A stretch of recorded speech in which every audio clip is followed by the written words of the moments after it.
Hello, students. Have you ever wondered why some jobs come with paid holidays and a steady salary, while for other jobs it's very different? Well, today we are going to understand a very important concept that explains this: the organized and unorganized sectors. To begin, let's look at a tale of two workers. Here on the left, we have Kanta, who works in an office.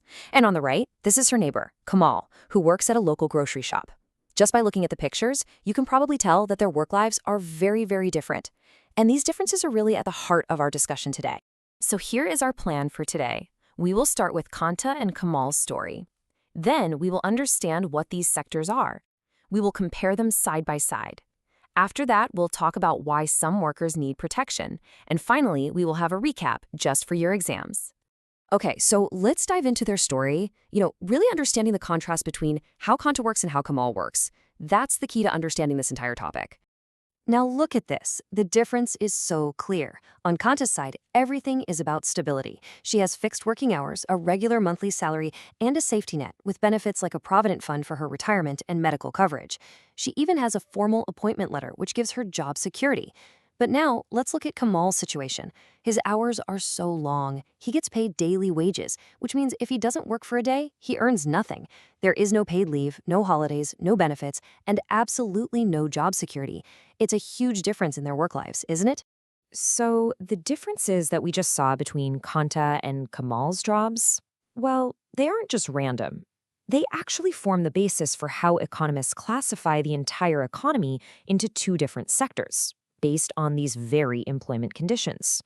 First up, let's define the organized sector. This is the sector where Kanta works. It includes all those workplaces that are registered by the government and have to follow its rules and regulations. So the most important points to remember here are that the terms of employment are regular and people have assured work. In simple words, they have job security. Now, because these companies follow the government's rules, the workers are protected. This protection comes in many forms. You get job security, you have fixed working hours, and if you work extra, you get paid for overtime. You also get paid leave and holidays. And on top of that, there is social security benefits like a provident fund, medical benefits, and even a pension after you retire. These are legal rights for the workers. And now, for the other side of the coin, the unorganized sector. This is where Kamal works. This sector is made of small and scattered units, like small shops or workshops, and they are largely outside the control of the government. So even though there are rules, they are often not followed here. So as you can imagine, life for a worker in the unorganized sector is full of uncertainty. There is no job security at all. The pay is usually low and it's not regular. And things like overtime pay or paid holidays, they just don't exist. Employment is not secure, and a lot depends on the wishes of the employer. This lack of rules and protection makes the workers very, very vulnerable. All right, now let's put them side by side for a direct comparison. This will make the differences between the organized and unorganized sectors absolutely crystal clear. This table summarizes everything so perfectly. On one side, we have the organized sector, like Kanta's job, with high job security, a regular monthly salary, fixed hours, and yes to benefits. On the other side, we have the unorganized sector, like Kamal's job, with low security, irregular daily wages, long hours, and no benefits. So what is the biggest difference? Look at the last row: regulation. One sector follows government laws, the other does not. This is a very useful table to remember for your exams. This brings us to a very, very important question. Since so many people in our country work in the unorganized sector, why is it so necessary to protect them? And what can be done? The reality is that a very large number of workers in India are part of this unorganized sector, like these construction workers you see here. They are often exploited, paid very low wages for their hard work, and many times they have to work in unsafe conditions. So who are these vulnerable workers? Well, they are the people we see around us every single day. They are landless farm laborers, small farmers, street vendors, construction workers, and even skilled artisans like weavers and carpenters. These are the people whose jobs are not secure and who do not get any social benefits. And it is also a fact that a majority of these workers come from the scheduled castes, tribes, and other backward communities.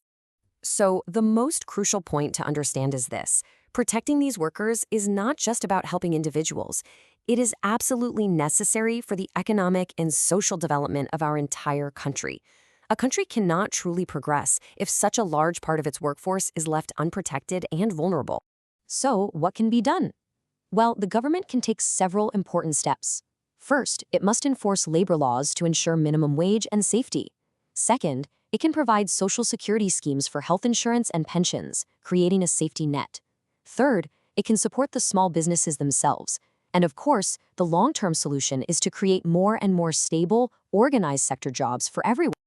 All right, let's quickly recap the most important points from our lesson today. This will help you frame perfect answers in your exams, so pay close attention. The easiest way to remember this is to use these keywords. For the organized sector, think regular, secure, and regulated. Examples are a teacher in a school or a bank employee. For the unorganized sector, think irregular, insecure, and unregulated. Examples would be a daily wage laborer or a street vendor. These keywords and examples will make it very easy for you to remember the difference. Now, if you get a comparison question in your exam, here is a structure for a perfect answer. First, always start by stating the basis of classification, which is terms of employment. Next, define both sectors clearly. Then, give good examples for each. And finally, always conclude your answer by explaining why it is so important to protect the workers in the unorganized sector. Following this structure will surely help you score full marks. And finally, I leave you with a small task. The best way to truly understand this topic is to apply it to the world around you. So when you go out today, just look around your neighborhood. Can you now see the difference between the organized and the unorganized sectors in the lives of the people you meet every day? Think about it.